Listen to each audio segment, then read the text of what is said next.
ఇక రెండవ రాశి వృషభం. ఈ వృషభ రాశిలోకి రవి వచ్చినప్పుడు రవి స్థానమైనటువంటి చతుర్థం, అంటే ఆయన చతుర్థాధిపతే లగ్నంలో ఉన్నట్టు. అంటే ఈ వృషభ రాశి వాళ్ళు ఇల్లు అమ్మి ఇల్లు కొనడమో లేదా ఒక స్థలం కొనడమో ఈ సంవత్సరం జరుగుతుంది. ఈ మే మాసం, మోస్ట్లీ ఏప్రిల్ ఎండింగ్ కానీ మే మాసం లోపల డెఫినెట్గా వీళ్ళకి జరిగే అవకాశం కనబడుతుంది. అలాగే వీళ్ళకి డబ్బు సంబంధమైనటువంటి భార్య ద్వారా కానీ లేదా వ్యాపారం ద్వారా కానీ వీళ్ళకి డబ్బు వచ్చేటువంటి అవకాశం కూడా కనబడుతుంది. ఇకపోతే కుజస్థానాన్ని రవి చూస్తున్నాడు. కుజుడు వచ్చేసి సప్తమ వ్యయాధిపతి. అంటే భార్యతోటి కొంచెం డిస్ప్యూట్స్ వచ్చేటువంటి అవకాశం ఉంటుంది, లేదా భార్యకి కొంచెం దూరంగా ఉండేటువంటి అవకాశం ఉంటుంది. అంటే ఇవాళ రేపు భార్యాభర్తలు ఇద్దరూ కలిసి పనిచేస్తున్నారు కాబట్టి భర్తకి ఎక్కడైనా ట్రాన్స్ఫర్ రావచ్చు. సో అమ్మో దూరం అయిపోతున్నాను అలాంటిది అనుకోవద్దు. మళ్ళీ ప్రయత్నించి మళ్ళీ వెనక్కి వచ్చేటువంటి అవకాశం ఉంటుంది. అయితే ద్వితీయంలో గురువు ఉన్నాడు కాబట్టి గురువు వచ్చేసి ఈ రాశి వాళ్ళకి అష్టమ లాభాధిపతి అవుతాడు కాబట్టి కొంత మానసిక సంక్షోభం ఉన్నా కూడా లాభం జరుగుతుంది.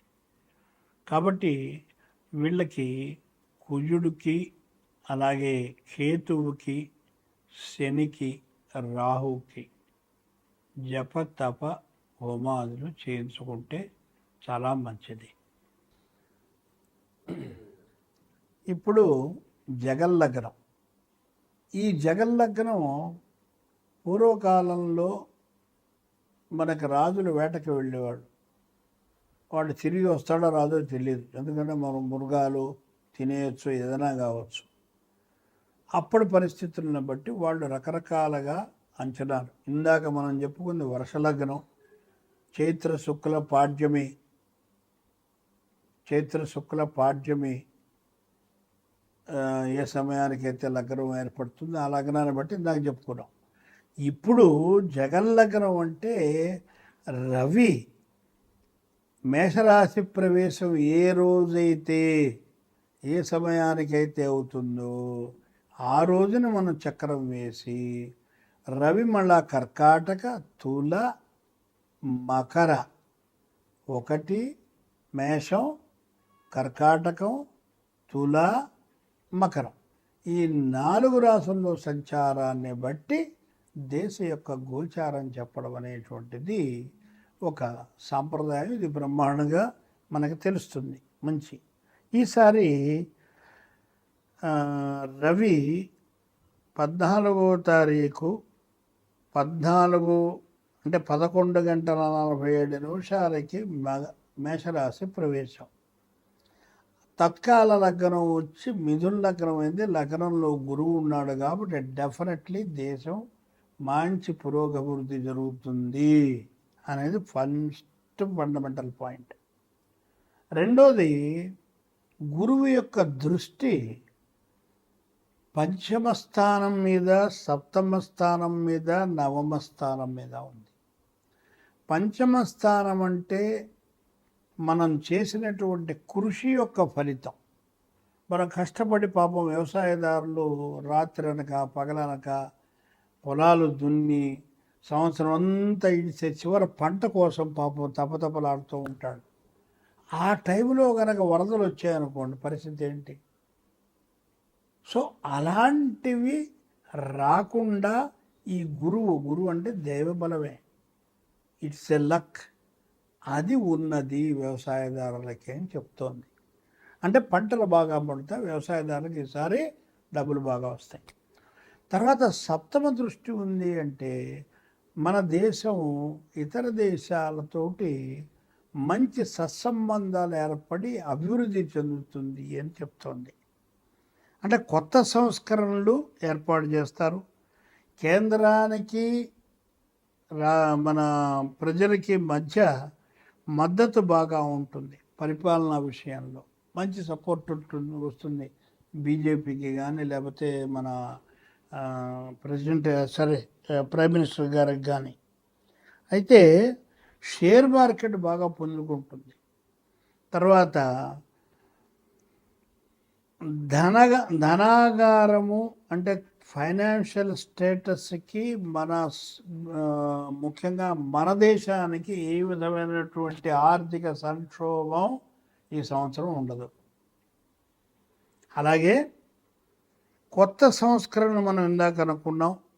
ఇతర దేశాలతోటి మన దేశం యొక్క పేరు ప్రతిష్టలు ఇందాక కూడా చెప్పుకున్నాం, అదే ఇక్కడ మళ్ళీ రిపీట్ అవుతుంది.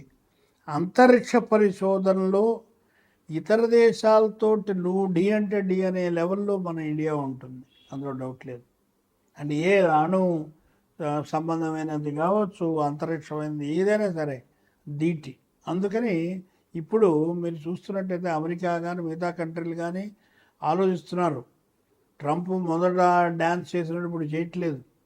మిగతా వాళ్ళందరూ కూడా ఎప్పుడు మనకి ఇండియా యొక్క సపోర్ట్ దొరుకుతుందా అని చూస్తున్నారు. ఆర్థికంగా బాగా నిలదొక్కుంటుంది, మంచి నిలకడ వచ్చేస్తుంది మనకి, మంచి వర్షాలు కురుస్తాయి. క్రీడారంగంలో మనం ఎప్పుడు విజయం సాధిస్తాం ఈసారి. అలాగే అగ్ని ప్రమాదాలు, వాహన ప్రమాదాలు మాత్రం చాలా జాగ్రత్త అండి. ప్రతి ఒక్కరికి ఇది అన్ని రాసుల వాళ్ళకి చెప్తున్నాను, ఓన్లీ ఏనాడు శని వాళ్ళకి అని ఎక్కడా లేదు. ప్రతివాడికి కూడా ఈ గురువు యొక్క సంచారము ఎక్కడో అక్కడ మన జాగ్రత్తగా ఉంటాం, అతడు బర్ర వచ్చి కొట్టిపోతాడు. ఆగి ఉన్నటువంటి వాహనాలను కూడా కొట్టినటువంటి మనకి ఉదంతాలు చాలా మనకి తెలుసు అది వరకు. అలాగే సాగునీటి ప్రాజెక్టులు, మంచి ఇరిగేషన్ ప్రాజెక్ట్స్ మంచి డెవలప్మెంట్ అవుతుంది. అలాగే దేశీయ పరిశ్రమలకి కూడా మంచి అభివృద్ధి వస్తుంది. అంటే ఇతర దేశాల్లో డిమాండ్ పెరుగుతుంది. మన దగ్గర ఉన్నటువంటి పరిశ్రమలు ఏవైతే ఉన్నాయో అది వరకు ఉండేవి భారతదేశంలో, ఇప్పుడంతా పాశ్చాత్య పిచ్చి బట్టి వెనకెళ్ళిపోయినాయి. ఇవన్నీ మళ్ళీ రివైవ్ అవుతాయి. రివైవ్ అయ్యి వాళ్ళు నిలదొక్కుంటారు. దానివల్ల దేశాలకు కూడా ఆర్థికంగా మంచి డబ్బు వస్తుంది. అలాగే ఆయుధ పరిశ్రమ ఒకటి మనకి బాగా అభివృద్ధి చెందేటువంటి అవకాశం కనబడుతుంది. అలాగని రాబడి కన్నా ఖర్చు ఎక్కువ. ఎందుకనంటే మనం కొత్త కొత్త